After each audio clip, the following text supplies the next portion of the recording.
नमस्कार विद्यार्थियों।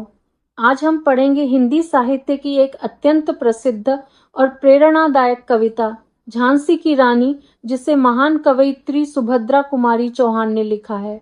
यह कविता 1857 की प्रथम स्वतंत्रता क्रांति की पृष्ठभूमि पर आधारित है और झांसी की वीरांगना रानी लक्ष्मीबाई के अद्भुत साहस, देश प्रेम और बलिदान का ओजपूर्ण चित्र प्रस्तुत करती है।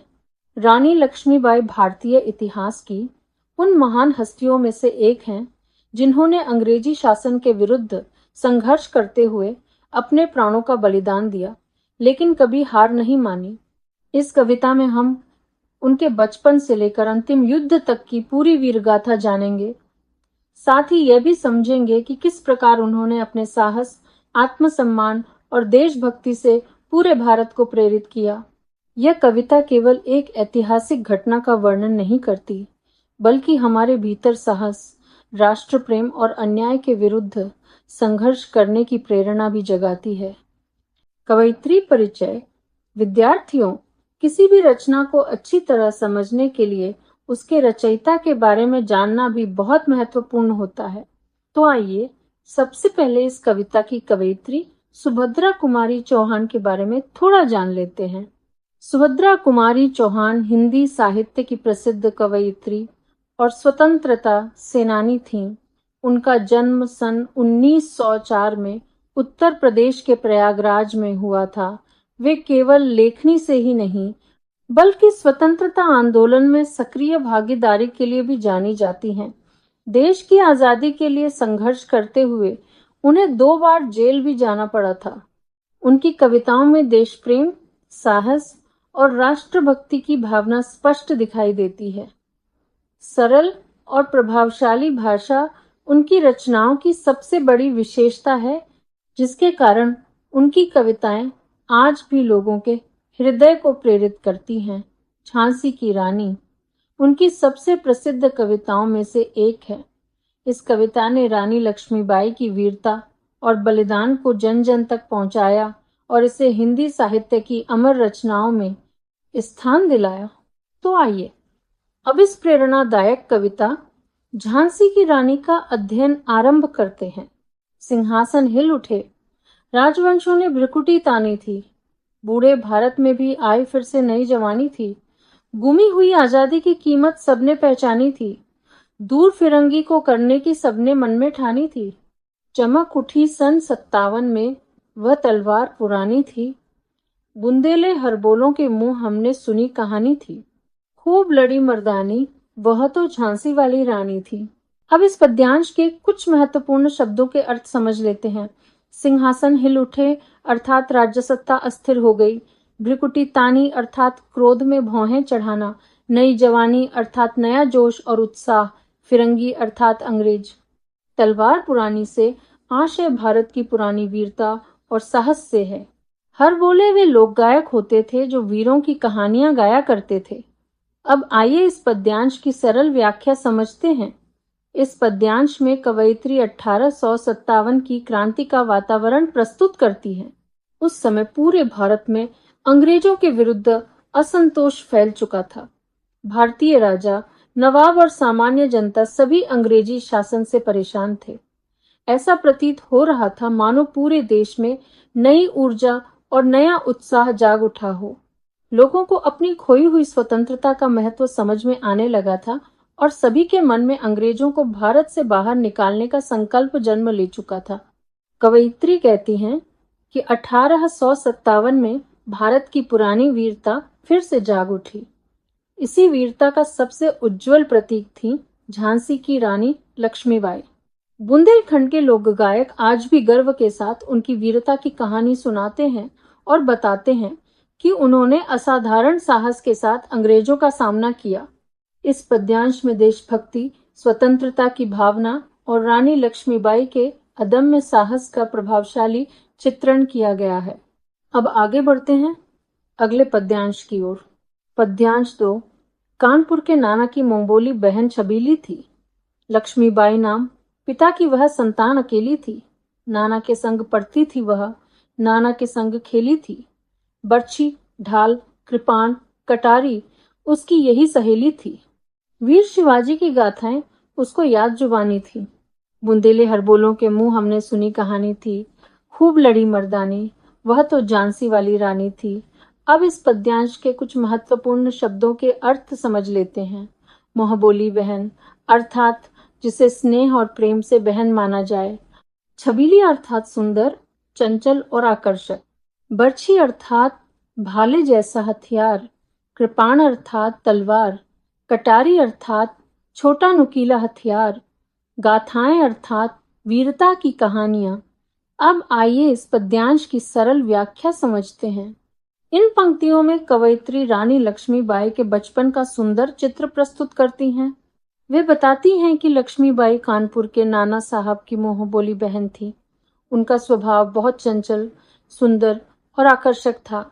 इसी कारण उन्हें प्यार से छबीली कहा जाता था। लक्ष्मीबाई अपने पिता की इकलौती संतान थी, इसलिए उनके पिता ने उन्हें भरपूर स्नेह और स्वतंत्रता दी।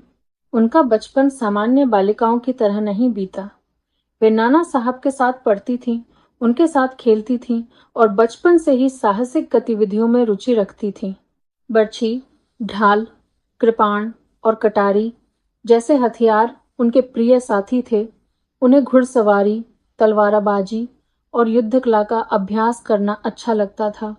कवयित्री आगे बताती हैं कि लक्ष्मीबाई को वीर शिवाजी की वीरता की कहानियां कंठस्थ थीं। वे उन्हें बड़े गर्व के साथ सुनाया करती थीं।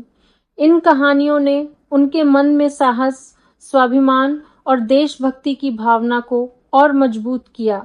इन पंक्तियों से स्पष्ट होता है कि रानी लक्ष्मीबाई बचपन से ही असाधारण प्रतिभा, साहस और नेतृत्व क्षमता से भरपूर थीं। उनके बचपन के यही गुण आगे चलकर उन्हें भारत की महान वीरांगना बनने में सहायक बने। अब आगे बढ़ते हैं अगले पद्यांश की ओर। पद्यांश 3। लक्ष्मी थी या दुर्गा थी वह, स्वयं वीरता की अवतार।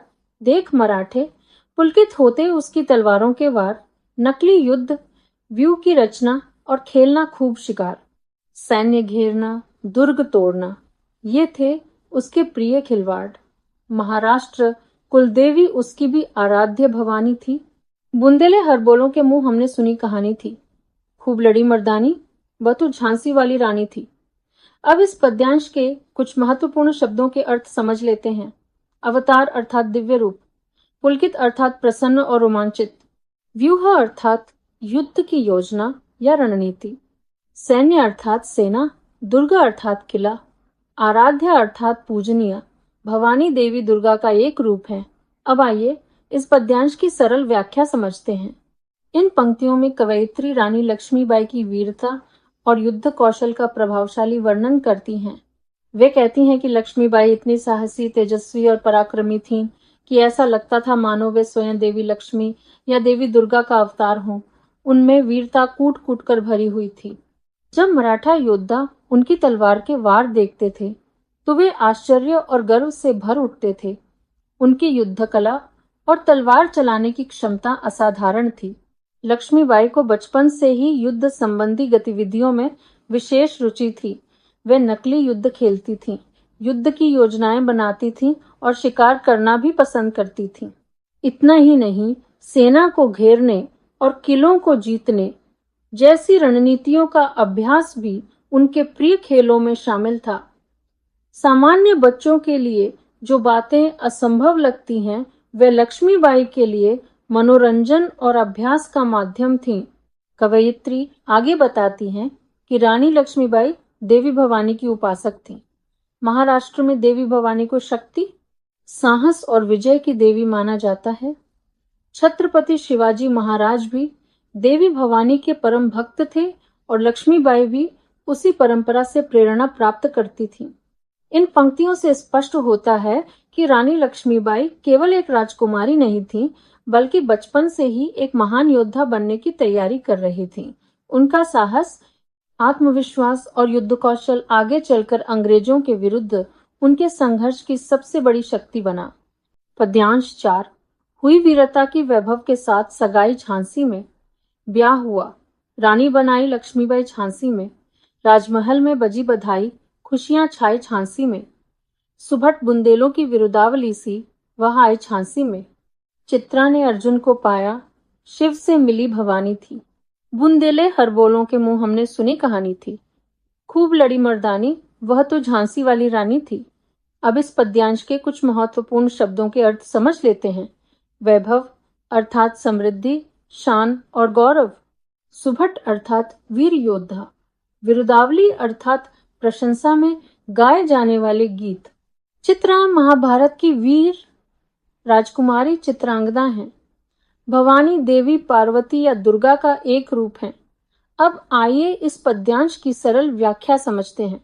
इन पंक्तियों में कवयित्री रानी लक्ष्मीबाई के विवाह और उनके झांसी आगमन का सुंदर वर्णन करती है। वे कहती हैं कि जब लक्ष्मीबाई का विवाह झांसी के राजा गंगाधर राव से हुआ तो ऐसा प्रतीत हुआ मानो वीरता और वैभव का मिलन हो गया हो। यहाँ वीरता से आशय लक्ष्मीबाई के साहसी व्यक्तित्व से है, जबकि वैभव झांसी राज्य की समृद्धि और गौरव का प्रतीक है। विवाह के बाद जब लक्ष्मीबाई झांसी की रानी बनकर आईं, तो पूरे राज्य में उत्सव का वातावरण छा गया। राजमहल में बधाइयां गूंजने लगीं और चारों ओर आनंद और उल्लास फैल गया। झांसी के लोगों ने उनका स्वागत बड़े सम्मान और प्रेम के साथ किया। उनका व्यक्तित्व इतना प्रभावशाली था कि लोग उनकी सुंदरता, तेजस्विता और वीरता की प्रशंसा करने लगे। कवयित्री उनकी तुलना महाभारत की वीर राजकुमारी चित्रा और अर्जुन के मिलन से करती हैं। आगे वे कहती हैं कि यह मिलन शिव और भवानी के मिलन के समान पवित्र, शक्तिशाली और गौरवशाली था। इन पंक्तियों से स्पष्ट होता है कि लक्ष्मीबाई केवल झांसी की रानी बनकर नहीं आई थी, बल्कि वे झांसी के लिए सम्मान, शक्ति और सौभाग्य का प्रतीक बनकर आई थी। उनके आगमन ने झांसी के लोगों के मन में नई आशा और उत्साह का संचार किया। अब आगे बढ़ते हैं अगले पद्यांश की ओर। पद्यांश 5। उदित हुआ सौभाग्य, मुदित महलों में उजियाली छाई। किंतु कालगति चुपके चुपके काली घटा घेर लाई। तीर चलाने वाले कर में उसे चूड़ियां कब भाईं। रानी विधवा हुई, हाय विधि को भी दया नहीं आई। निसंतान मरे राजा जी, रानी शोक समानी थी। बुंदेले हरबोलों के मुंह हमने सुनी कहानी थी। खूब लड़ी मर्दानी, वह तो झांसी वाली रानी थी। अब इस पद्यांश के कुछ महत्वपूर्ण शब्दों के अर्थ समझ लेते हैं। उदित हुआ सौभाग्य अर्थात अच्छे समय का आरंभ होना। मुदित अर्थात प्रसन्न और आनंदित। कालगति अर्थात समय का परिवर्तन। काली घटा अर्थात दुख और संकट का आगमन। कर अर्थात हाथ। विधवा वह स्त्री जिसके पति का निधन हो गया हो। निसंतान अर्थात जिसके कोई संतान न हो। शोक समानी अर्थात दुख में डूबी हुई। अब आइए इस पद्यांश की सरल व्याख्या समझते हैं। इन पंक्तियों में कवयित्री रानी लक्ष्मीबाई के जीवन में आए एक दुखद मोड़ का वर्णन करती हैं। विवाह के बाद झांसी में सुख, समृद्धि और खुशियों का वातावरण था। ऐसा लग रहा था मानो झांसी का सौभाग्य उदित हो गया हो और पूरे राजमहल में आनंद का प्रकाश फैल गया हो। लेकिन यह सुख अधिक समय तक नहीं टिक सका। धीरे धीरे समय ने करवट बदली और झांसी पर दुख के बादल छाने लगे। राजा गंगाधर राव की तबीयत बिगड़ती गई और अंततः उनका निधन हो गया। इस घटना ने रानी लक्ष्मीबाई के जीवन को पूरी तरह बदल दिया। कवयित्री कहती हैं कि जिन हाथों में तीर और तलवार शोभा देते थे, उन हाथों में चूड़ियां अच्छी नहीं लगती थीं। इसका अर्थ यह है कि लक्ष्मीबाई का जीवन केवल राजमहल की सुख सुविधाओं के लिए नहीं था, बल्कि वे संघर्ष और वीरता के लिए बनी थीं। राजा की मृत्यु के समय उनकी कोई संतान भी नहीं थी। इससे रानी का दुख और बढ़ गया। वे गहरे शोक में डूब गईं और पूरा झांसी राज्य भी दुखी हो गया। कवयित्री को ऐसा लगता है मानो भाग्य ने भी रानी पर दया नहीं की। कम उम्र में ही उन पर दुखों का पहाड़ टूट पड़ा। इन पंक्तियों में सुख से दुख की ओर बदलती परिस्थितियों का अत्यंत मार्मिक चित्रण किया गया है। साथ ही यह भी संकेत मिलता है कि आगे चलकर रानी लक्ष्मीबाई को अनेक कठिन चुनौतियों का सामना करना होगा। अब आगे बढ़ते हैं अगले पद्यांश की ओर। पद्यांश 6। बुझा दीप झांसी का, तब डलहौजी मन में हर्षाया। राज्य हड़प करने का उसने यह अच्छा अवसर पाया। फौरन फौजें भेज दुर्ग पर अपना झंडा फहराया। लावारिस का वारिस बनकर ब्रिटिश राज्य झांसी आया। अश्रुपूर्ण रानी ने देखा झांसी हुई बिरानी थी, बुंदेले हरबोलों के मुंह हमने सुनी कहानी थी, खूब लड़ी मर्दानी, वह तो झांसी वाली रानी थी। अब इस पद्यांश के कुछ महत्वपूर्ण शब्दों के अर्थ समझ लेते हैं। बुझा दीप झांसी का, अर्थात झांसी के राजा की मृत्यु हो जाना। डलहौजी उस समय का अंग्रेज गवर्नर जनरल था। दुर्ग अर्थात किला, लावारिस का वारिस अर्थात बिना अधिकार के स्वयं उत्तराधिकारी बन बैठना। अश्रुपूर्ण अर्थात आंसुओं से भरी हुई, बिरानी अर्थात उजड़ी हुई और सूनी। अब आइए इस पद्यांश की सरल व्याख्या समझते हैं। इन पंक्तियों में कवयित्री अंग्रेजों की हड़प नीति और झांसी पर उनके अन्यायपूर्ण अधिकार का वर्णन करती हैं। राजा गंगाधर राव की मृत्यु के बाद झांसी शोक में डूबी हुई थी। कवयित्री इस घटना को झांसी के दीपक के बुझ जाने के समान बताती हैं। लेकिन जहां झांसी के लोग दुखी थे, वहीं अंग्रेज गवर्नर जनरल लॉर्ड डलहौजी इस अवसर से प्रसन्न था। उसे लगा कि अब झांसी राज्य पर कब्जा करना आसान हो जाएगा। उसने तुरंत अपनी सेना भेजी और झांसी के किले पर अंग्रेजी झंडा फहरा दिया। अंग्रेजों ने यह दावा किया कि झांसी का कोई वैध उत्तराधिकारी नहीं है, इसलिए अब इस राज्य पर उनका अधिकार होना चाहिए। कवयित्री व्यंग्य करते हुए कहती हैं कि अंग्रेज लावारिस का वारिस बनकर झांसी पर अधिकार करने आ गए, अर्थात जिस राज्य पर उनका कोई अधिकार नहीं था, उस पर वे जबरन कब्जा करना चाहते थे। रानी लक्ष्मीबाई यह सब देखकर बहुत दुखी हो गईं। उनकी आंखें आंसुओं से भर गईं। जो झांसी कभी खुशियों, समृद्धि और गौरव से भरी हुई थी, वह अब सूनी और उजड़ी हुई दिखाई देने लगी। इन पंक्तियों में अंग्रेजों की लालचपूर्ण नीति, उनकी अन्यायपूर्ण सोच और रानी लक्ष्मीबाई के गहरे दुख का मार्मिक चित्रण किया गया है। साथ ही यह भी स्पष्ट होता है कि यही अन्याय आगे चलकर अंग्रेजों और रानी लक्ष्मीबाई के बीच संघर्ष का प्रमुख कारण बना। अब आगे बढ़ते हैं अगले पद्यांश की ओर। पद्यांश 7। अनुनय विनय नहीं सुनता है, विकट फिरंगी की माया। पद्यांश 7। अनुनय विनय नहीं सुनता है, विकट फिरंगी की माया। व्यापारी बन दया चाहता था जब यह भारत आया। डलहौजी ने पैर पसारे, अब तो पलट गई काया। राजाओं नवाबों को भी उसने पैरों ठुकराया।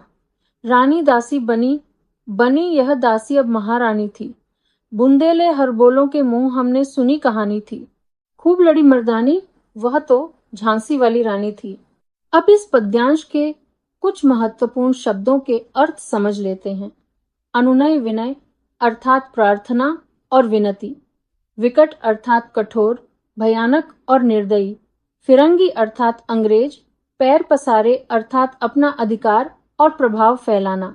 ठुकराया अर्थात अपमानित करना।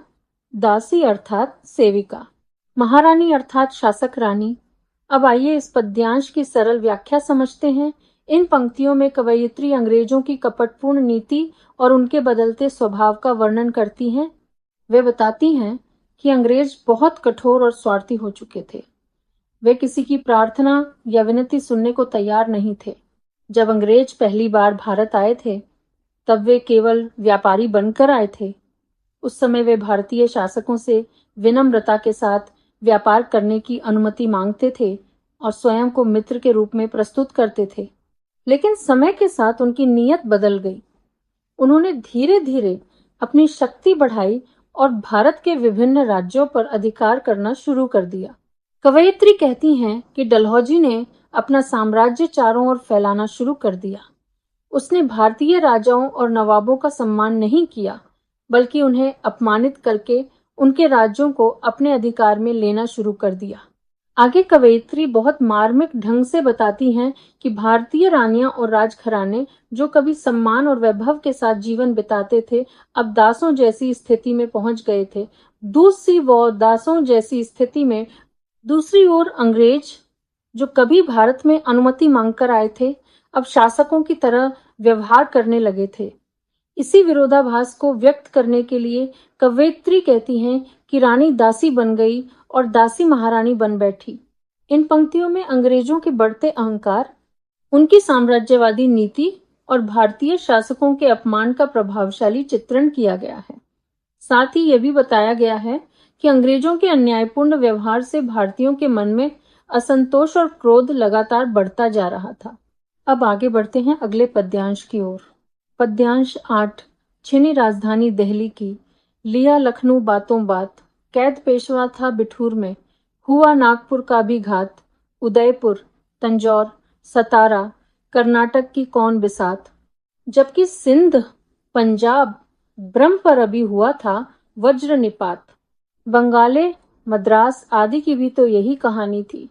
बुंदेले हरबोलों के मुंह हमने सुनी कहानी थी। खूब लड़ी मर्दानी, वह तो झांसी वाली रानी थी।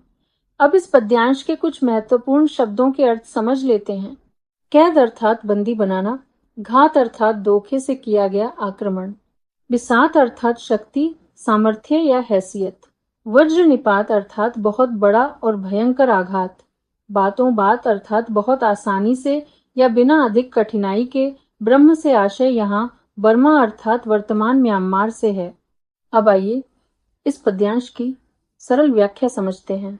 इन पंक्तियों में कवयित्री अंग्रेजों द्वारा भारत के विभिन्न राज्यों पर किए गए कब्जों का वर्णन करती हैं। वे बताती हैं कि अंग्रेज धीरे धीरे भारत के एक के बाद एक राज्यों को अपने अधिकार में लेते जा रहे थे। उन्होंने भारत की राजधानी दिल्ली पर कब्जा कर लिया और लखनऊ जैसे महत्वपूर्ण राज्यों को भी अपने नियंत्रण में ले लिया।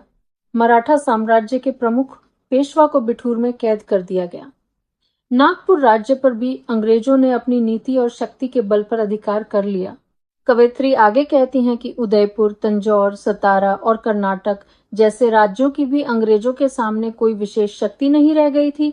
जब बड़े और शक्तिशाली क्षेत्र भी अंग्रेजों के नियंत्रण में आ चुके थे, तब छोटे राज्यों के लिए स्वतंत्र रह पाना और भी कठिन हो गया था। सिंध, पंजाब और बर्मा जैसे क्षेत्रों पर अंग्रेजों का प्रहार पहले ही हो चुका था। इन घटनाओं ने पूरे भारत में भय, असंतोष और बेचैनी का वातावरण पैदा कर दिया था। कवयित्री बताती हैं कि केवल कुछ राज्यों की ही नहीं, बल्कि बंगाल, मद्रास और भारत के अन्य अनेक क्षेत्रों की स्थिति भी लगभग ऐसी ही थी। अंग्रेज लगातार अपना साम्राज्य बढ़ा रहे थे और भारतीय राज्यों की स्वतंत्रता छीनते जा रहे थे। इन पंक्तियों में अंग्रेजों की साम्राज्यवादी नीति और भारतीय राज्यों की दुखद स्थिति का चित्रण किया गया है।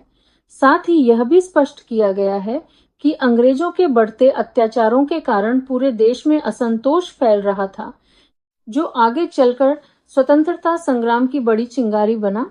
अब आगे बढ़ते हैं अगले पद्यांश की ओर। पद्यांश 9। रानी रोई रनिवासों में, बेगम गम से थीं बेजार, उनके गहने कपड़े बिकते थे कलकत्ते के बाजार। सरे आम नीलाम छपते थे अंग्रेजों के अखबार, नागपुर के जेवर ले लो, लखनऊ के लो 9 लाख हार। यूं पर्दे की इज्जत परदेशी के हाथ बिकानी थी। बूंदेले हरबोलों के मुंह हमने सुनी कहानी थी। खूब लड़ी मर्दानी, वह तो झांसी वाली रानी थी। अब इस पद्यांश के कुछ महत्वपूर्ण शब्दों के अर्थ समझ लेते हैं। रनिवास अर्थात महल का वह भाग जहां रानियां रहती थीं। बेगम अर्थात नवाबों की पत्नी। बेजार अर्थात अत्यंत दुखी और परेशान। नीलाम अर्थात बोली लगाकर बेचना। नौलख हार अर्थात बहुत मूल्यवान और कीमती हार। पर्दा यहाँ स्त्रियों की मर्यादा, सम्मान और प्रतिष्ठा का प्रतीक है। अब आइए इस पद्यांश की सरल व्याख्या समझते हैं।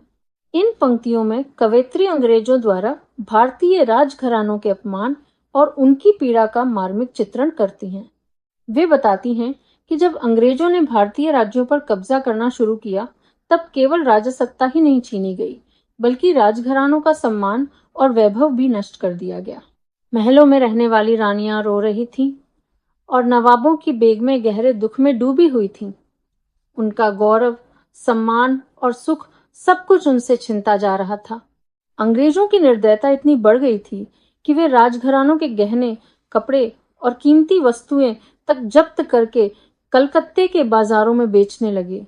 इतना ही नहीं, अंग्रेजी अखबारों में इन वस्तुओं की नीलामी के विज्ञापन भी खुलेआम प्रकाशित किए जाते थे। लोग पुकार लगाते थे, नागपुर के जेवर ले लो, लखनऊ के 9 लाख हार खरीद लो। कवयित्री कहती हैं कि यह केवल धन संपत्ति की लूट नहीं थी, बल्कि भारतीय स्त्रियों के सम्मान और मर्यादा का भी अपमान था। जो रानियां और बेगमें कभी आदर और प्रतिष्ठा के साथ जीवन बिताती थीं, उनकी निजी वस्तुएं अब विदेशियों के हाथों बिक रही थीं। यह दृश्य पूरे भारत के लिए अत्यंत दुखद और अपमानजनक था। इन पंक्तियों में कवयित्री ने अंग्रेजों की क्रूरता, भारतीय राजघरानों की वेदना और देश के सम्मान पर हुए आघात को अत्यंत भावपूर्ण ढंग से प्रस्तुत किया है। यह पद हमें यह भी बताता है कि अंग्रेजी शासन केवल राजनीतिक नियंत्रण तक सीमित नहीं था, बल्कि उसने भारतीय संस्कृति, गौरव और आत्मसम्मान को भी गहरी चोट पहुंचाई थी।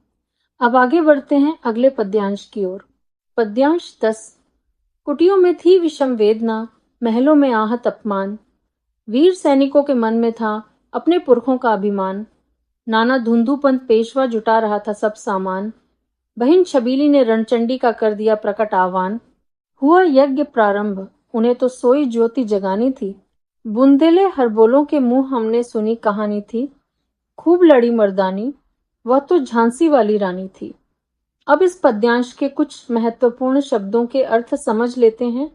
कुटियां अर्थात झोपड़ियां। विषम वेदना अर्थात गहरा दुख और कष्ट। आहत अपमान अर्थात चोट पहुंचा हुआ सम्मान। पुरखे अर्थात पूर्वज। रणचंडी अर्थात युद्ध के लिए तैयार देवी चंडी का रूप। आह्वान अर्थात पुकार या बुलावा। यज्ञ अर्थात महान और पवित्र कार्य। सोई ज्योति से आशय लोगों के मन में छिपी देशभक्ति और स्वतंत्रता की भावना से है। अब आइए इस पद्यांश की सरल व्याख्या समझते हैं। इन पंक्तियों में कवयित्री पूरे देश में फैल रहे असंतोष और स्वतंत्रता की जागती चेतना का चित्रण करती हैं। वे बताती हैं कि उस समय भारत का हर वर्ग अंग्रेजों के अत्याचारों से पीड़ित था। गरीब लोग अपनी झोपड़ियों में कष्ट और दुख झेल रहे थे, जबकि राजमहलों में रहने वाले राजा और रानियां अपने अपमान से व्यथित थे। अर्थात समाज का प्रत्येक वर्ग किसी न किसी रूप में अंग्रेजी शासन की अन्यायपूर्ण नीतियों से प्रभावित था। दूसरी ओर भारतीय सैनिकों के मन में अपने वीर पूर्वजों का गर्व अभी भी जीवित था। वे अपने पुरखों की वीरता को याद कर रहे थे और अंग्रेजों के विरुद्ध संघर्ष के लिए तैयार हो रहे थे। इसी समय नाना धुंधुपंत पेशवा भी युद्ध की तैयारियों में जुटे हुए थे। वे आवश्यक संसाधन, हथियार और अन्य सामग्री एकत्र कर रहे थे ताकि अंग्रेजों के खिलाफ संगठित संघर्ष किया जा सके। कवयित्री आगे बताती हैं कि रानी लक्ष्मीबाई, जिन्हें यहाँ छबीली कहा गया है, ने रणचंडी का रूप धारण कर लिया। उन्होंने लोगों को अंग्रेजों के विरुद्ध उठ खड़े होने और स्वतंत्रता के लिए संघर्ष करने का आह्वान किया। यहाँ स्वतंत्रता संग्राम की तुलना एक यज्ञ से की गई है। जिस प्रकार यज्ञ एक पवित्र कार्य माना जाता है, उसी प्रकार देश की स्वतंत्रता के लिए किया जाने वाला संघर्ष भी एक महान और पवित्र कार्य था। इस यज्ञ का उद्देश्य लोगों के मन में सोई हुई देशभक्ति, स्वाभिमान और स्वतंत्रता की भावना को जागृत करना था। इन पंक्तियों में कवयित्री ने पूरे देश में फैलते असंतोष, स्वतंत्रता की जागती चेतना और रानी लक्ष्मीबाई के प्रेरणादायक नेतृत्व का अत्यंत प्रभावशाली चित्रण किया है। अब आगे बढ़ते हैं अगले पद्यांश की ओर। महलों ने दी आग, झोंपड़ी ने ज्वाला सुलगाई थी। यह स्वतंत्रता की चिंगारी अंतरतम से आई थी। झांसी चेती, दिल्ली चेती, लखनऊ लपटें छाई थीं। मेरठ, कानपुर, पटना ने भारी धूम मचाई थी। जबलपुर, कोल्हापुर में भी कुछ हलचल उकसानी थी। बुंदेले हरबोलों के मुंह हमने सुनी कहानी थी। खूब लड़ी मर्दानी, वह तो झांसी वाली रानी थी। अब इस पद्यांश के कुछ महत्वपूर्ण शब्दों के अर्थ समझ लेते हैं। ज्वाला सुलगाई अर्थात आग को और अधिक भड़काना। चिंगारी अर्थात विद्रोह या आंदोलन की शुरुआत। अंतरतम अर्थात मन की गहराई। चेती अर्थात जाग उठी। लपटें अर्थात आग की तेज लहरें। धूम मचाई अर्थात बड़ा प्रभाव उत्पन्न किया। हलचल अर्थात आंदोलन या गतिविधि। अब आइए इस पद्यांश की सरल व्याख्या समझते हैं। इन पंक्तियों में कवयित्री बताती हैं कि स्वतंत्रता की भावना अब पूरे भारत में फैल चुकी थी। वे कहती हैं कि इस क्रांति की आग केवल राजमहलों तक सीमित नहीं थी। इसमें गरीबों की झोंपड़ियों से लेकर बड़े बड़े महलों तक समाज का हर वर्ग शामिल हो चुका था। महलों ने आग दी और झोंपड़ियों ने उसे और अधिक भड़का दिया। इसका अर्थ है कि अमीर और गरीब दोनों ने मिलकर अंग्रेजों के विरुद्ध संघर्ष का संकल्प लिया था। कवयित्री आगे कहती हैं कि स्वतंत्रता की यह चिंगारी लोगों के मन की गहराइयों से निकली थी। यह केवल एक साधारण विद्रोह नहीं था, बल्कि देश को स्वतंत्र कराने की सच्ची और गहरी इच्छा का परिणाम था। झांसी, दिल्ली और लखनऊ जैसे प्रमुख नगर जाग उठे थे। वहां अंग्रेजों के विरुद्ध विद्रोह की लपटें फैल चुकी थीं। मेरठ, कानपुर और पटना में भी क्रांतिकारियों ने अंग्रेजों के खिलाफ जोरदार आंदोलन शुरू कर दिया था। इन स्थानों पर स्वतंत्रता संग्राम की गतिविधियां तेजी से बढ़ रही थीं। केवल उत्तर भारत ही नहीं, बल्कि जबलपुर और कोल्हापुर जैसे क्षेत्रों में भी क्रांति की हलचल दिखाई देने लगी थी। इससे स्पष्ट होता है कि स्वतंत्रता का यह आंदोलन धीरे धीरे पूरे देश में फैल रहा था। इन पंक्तियों में कवयित्री ने 1857 की क्रांति को एक राष्ट्रीय आंदोलन के रूप में प्रस्तुत किया है। यह पद हमें बताता है कि जब पूरे देश के लोग एक उद्देश्य के लिए एकजुट हो जाएं, तो परिवर्तन की एक शक्तिशाली लहर जन्म लेती है। अब आगे बढ़ते हैं अगले पद्यांश की ओर। इस स्वतंत्रता महायज्ञ में कई वीरवर आए काम, नाना धुंधु पंत, तात्या, चतुरजीमुल्ला सरनाम, अहमद शाह मौलवी, ठाकुर कुंवर सिंह सैनिक अभिराम, भारत के इतिहास गगन में अमर रहेंगे जिनके नाम। लेकिन आज जुर्म कहलाती उनकी जो कुर्बानी थी। बुंदेले हरबोलों के मुंह हमने सुनी कहानी थी। खूब लड़ी मर्दानी, वह तो झांसी वाली रानी थी। अब इस पद्यांश के कुछ महत्वपूर्ण शब्दों के अर्थ समझ लेते हैं। महायज्ञ अर्थात महान और पवित्र कार्य, वीरवर अर्थात महान वीर, सरनाम अर्थात प्रसिद्ध और विख्यात, अभिराम अर्थात वीर आकर्षक और प्रभावशाली व्यक्तित्व वाला, इतिहास गगन अर्थात इतिहास रूपी आकाश, अमर अर्थात जो सदैव याद रखा जाए, कुर्बानी अर्थात बलिदान, जुर्म अर्थात अपराध। अब आइए इस पद्यांश की सरल व्याख्या समझते हैं। इन पंक्तियों में कवयित्री 1857 के स्वतंत्रता संग्राम के महान वीरों को श्रद्धापूर्वक याद करती हैं। वे इस स्वतंत्रता संग्राम को महायज्ञ कहती हैं, क्योंकि यह केवल एक युद्ध नहीं था, बल्कि देश की आजादी के लिए किया गया एक महान और पवित्र संघर्ष था। इस महायज्ञ में अनेक वीरों ने अपने प्राणों का बलिदान दिया। कवयित्री विशेष रूप से नाना धुंधु पंत, तात्या टोपे, अजीमुल्ला खां, अहमद शाह मौलवी और ठाकुर कुंवर सिंह जैसे महान क्रांतिकारियों का उल्लेख करती हैं। इन सभी वीरों ने अंग्रेजों के विरुद्ध संघर्ष में महत्वपूर्ण भूमिका निभाई। उन्होंने अपने साहस, नेतृत्व और देशभक्ति से लोगों को स्वतंत्रता के लिए प्रेरित किया। कवयित्री कहती हैं कि इन वीरों के नाम भारत के इतिहास रूपी आकाश में सदैव चमकते रहेंगे। उनका बलिदान कभी भुलाया नहीं जा सकता। लेकिन उस समय अंग्रेजी सरकार इन स्वतंत्रता सेनानियों को देशभक्त नहीं, बल्कि अपराधी मानती थी। अंग्रेजों की दृष्टि में उनकी स्वतंत्रता की लड़ाई एक जुर्म थी। कवयित्री इस बात पर दुख व्यक्त करती हैं कि जो लोग अपने देश की आजादी के लिए अपना सब कुछ न्यौछावर कर रहे थे, उन्हें अपराधी कहा जा रहा था। वास्तव में ये सभी वीर भारत माता के सच्चे सपूत थे, जिन्होंने स्वतंत्रता के लिए अपना जीवन समर्पित कर दिया। इन पंक्तियों में कवयित्री ने स्वतंत्रता संग्राम के वीर सेनानियों के प्रति सम्मान, गर्व और कृतज्ञता की भावना व्यक्त की है। साथ ही उन्होंने अंग्रेजों की अन्यायपूर्ण सोच और उनके दृष्टिकोण पर भी प्रश्न उठाया है। अब आगे बढ़ते हैं अगले पद्यांश की ओर। पद्यांश 13।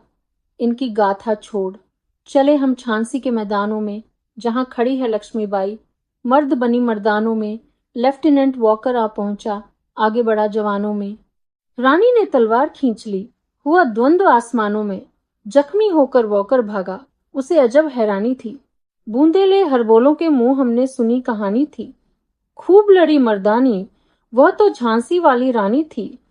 अब इस पद्यांश के कुछ महत्वपूर्ण शब्दों के अर्थ समझ लेते हैं। गाथा अर्थात वीरता की कहानी।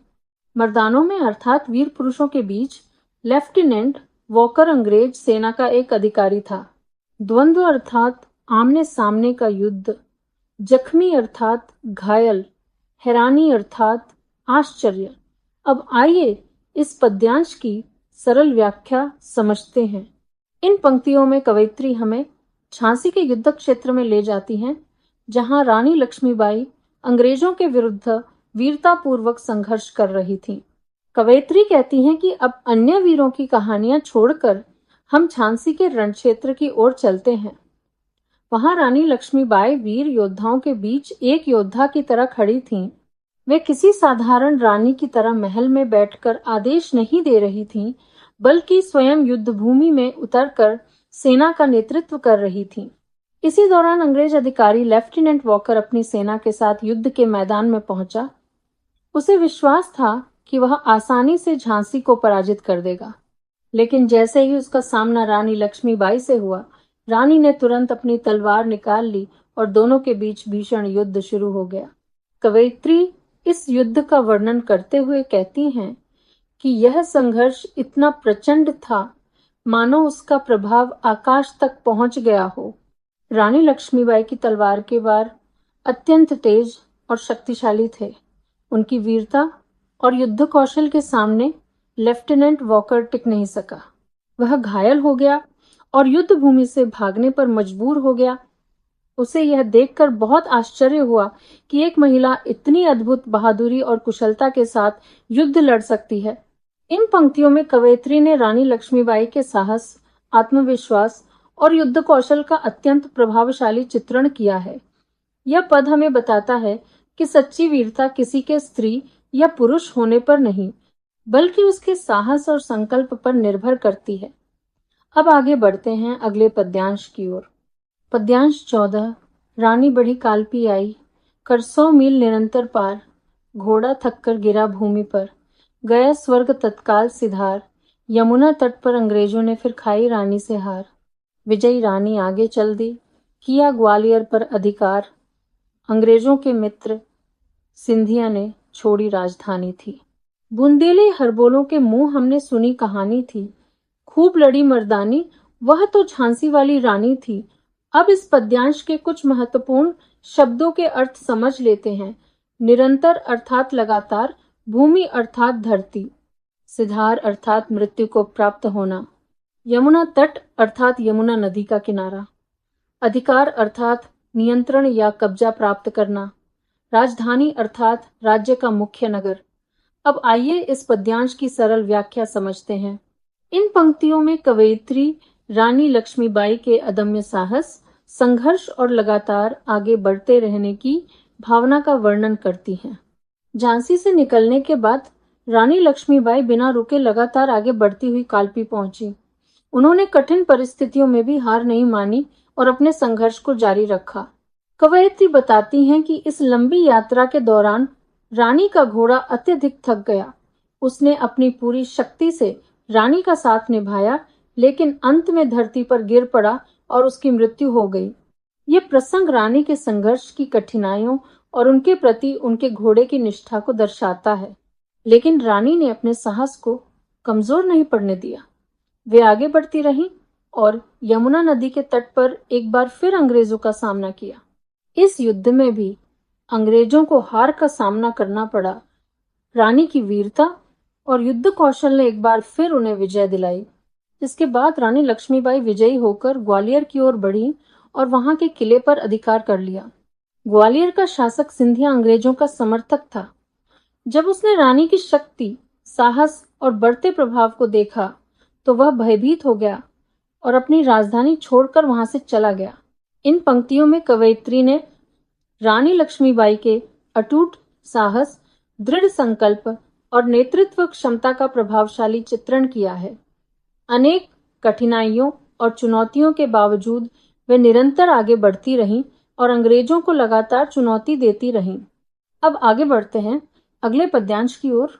विजय मिली, पर अंग्रेजों की फिर सेना घिर आई थी। अब के जनरल स्मिथ सम्मुख था, उसने मुंह की खाई थी। कान्हा और मंदरा सखियां रानी के संग आई थी। युद्ध क्षेत्र में उन दोनों ने भारी मार मचाई थी, पर पीछे हीरोज आ गया। हाय, हिरी अब रानी थी। बुंदेले हरबोलों के मुंह हमने सुनी कहानी थी, खूब लड़ी मर्दानी, वह तो झांसी वाली रानी थी। अब इस पद्यांश के कुछ महत्वपूर्ण शब्दों के अर्थ समझ लेते हैं। सम्मुख अर्थात सामने, मुंह की खाई अर्थात पराजय का सामना करना, सखियां अर्थात सहेलियां, युद्ध क्षेत्र अर्थात युद्ध का मैदान, मार मचाई अर्थात वीरता पूर्वक युद्ध किया और शत्रुओं को परास्त किया, घिरी अर्थात चारों ओर से घेर ली गई। अब आइए इस पद्यांश की सरल व्याख्या समझते हैं। इन पंक्तियों में कवयित्री रानी लक्ष्मीबाई के अंतिम संघर्ष के एक महत्वपूर्ण चरण का वर्णन करती हैं।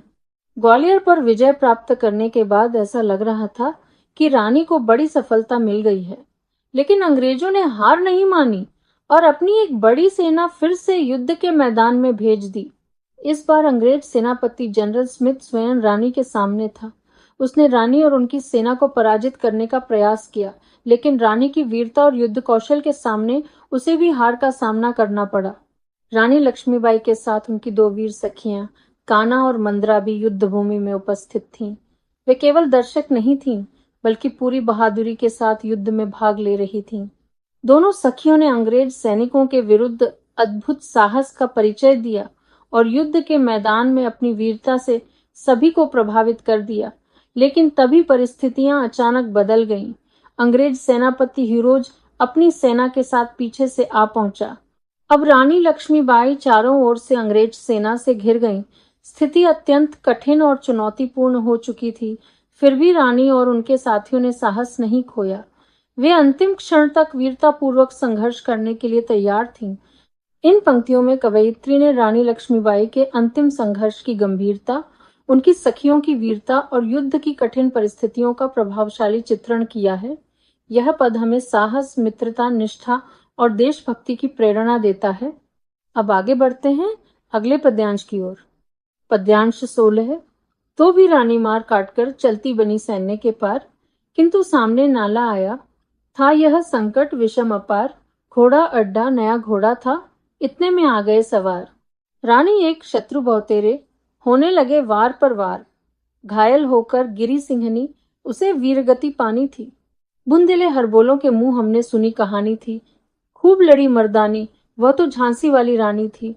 अब इस पद्यांश के कुछ महत्वपूर्ण शब्दों के अर्थ समझ लेते हैं।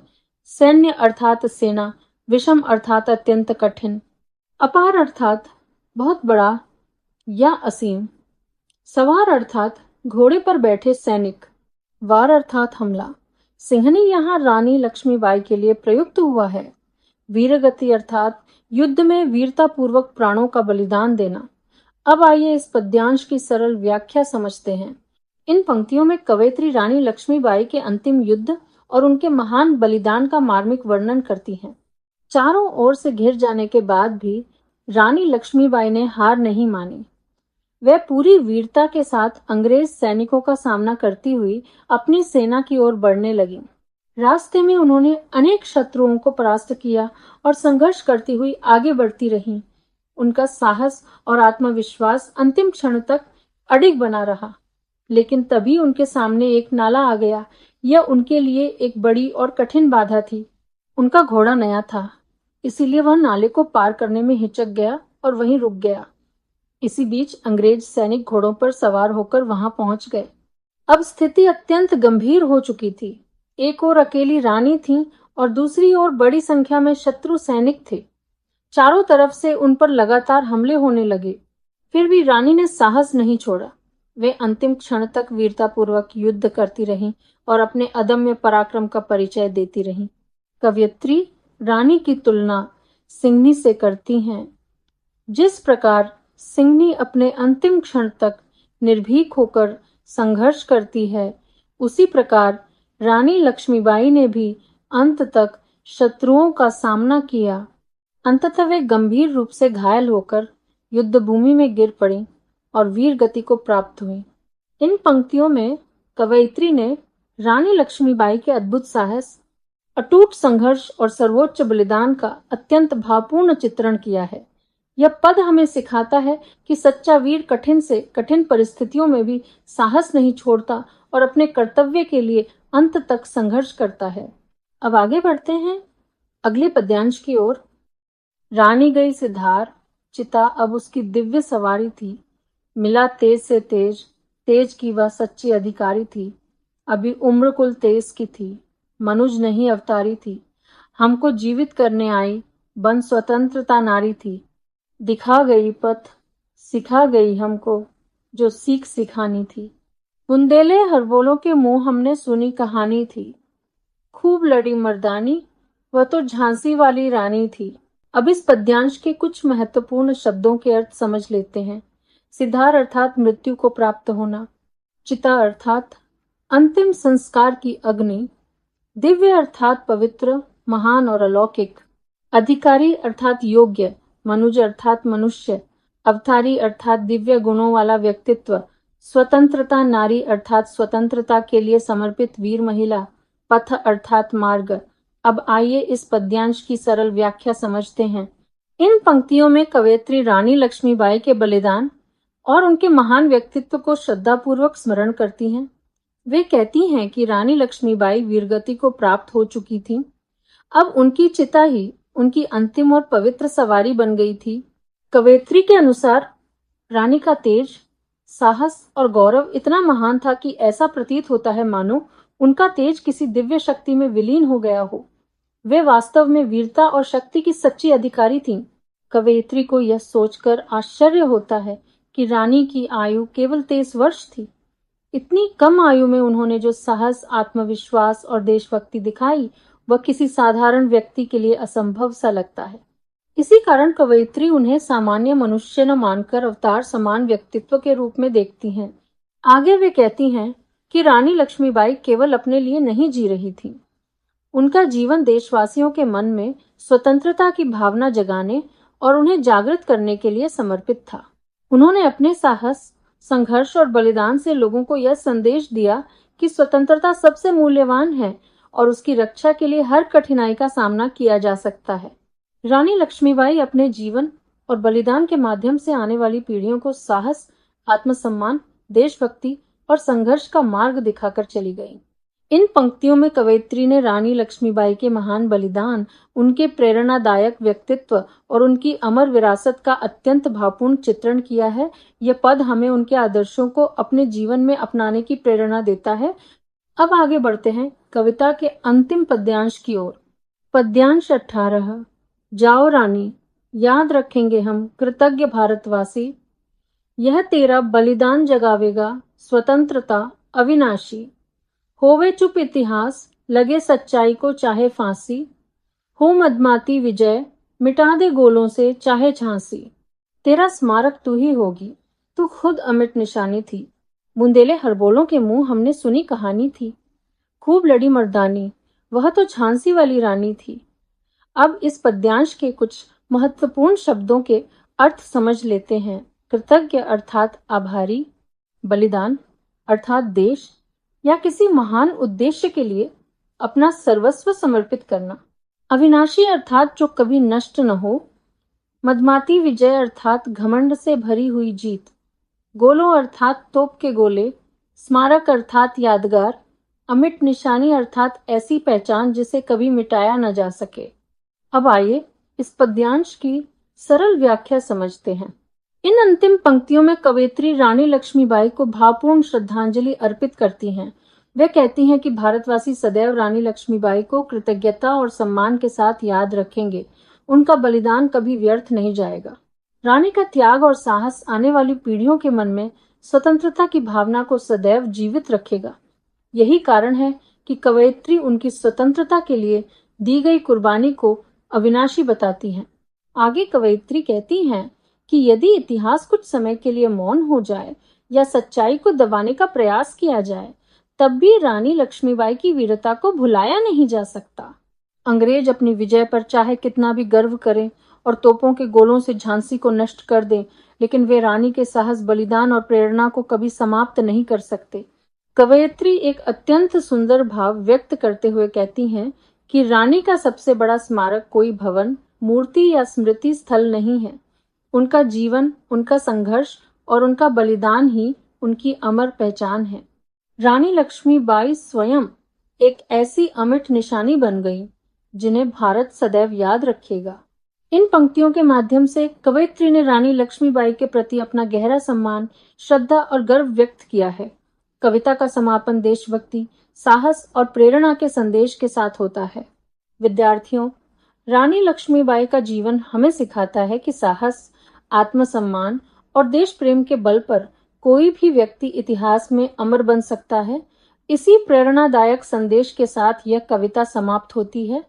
निष्कर्ष तो विद्यार्थियों, इस कविता से हमें कई महत्वपूर्ण शिक्षाएं मिलती हैं। हमें अपने देश से प्रेम करना चाहिए। कठिन परिस्थितियों में भी साहस और आत्मविश्वास नहीं खोना चाहिए। अन्याय और अत्याचार के सामने कभी झुकना नहीं चाहिए। आत्मसम्मान और स्वाभिमान की रक्षा के लिए सदैव तत्पर रहना चाहिए। सच्चा नेतृत्व वही है जो अपने लोगों और अपने देश के लिए समर्पित हो। रानी लक्ष्मीबाई का जीवन आज भी हमें साहस, देशभक्ति और दृढ़ संकल्प की प्रेरणा देता है। मुझे आशा है कि आपको यह कविता पसंद आई होगी और आप इसके भाव, संदेश तथा रानी लक्ष्मीबाई के प्रेरणादायक व्यक्तित्व को भली भांति समझ गए होंगे। इसी के साथ हम इस कविता का अध्ययन यहीं समाप्त करते हैं। धन्यवाद।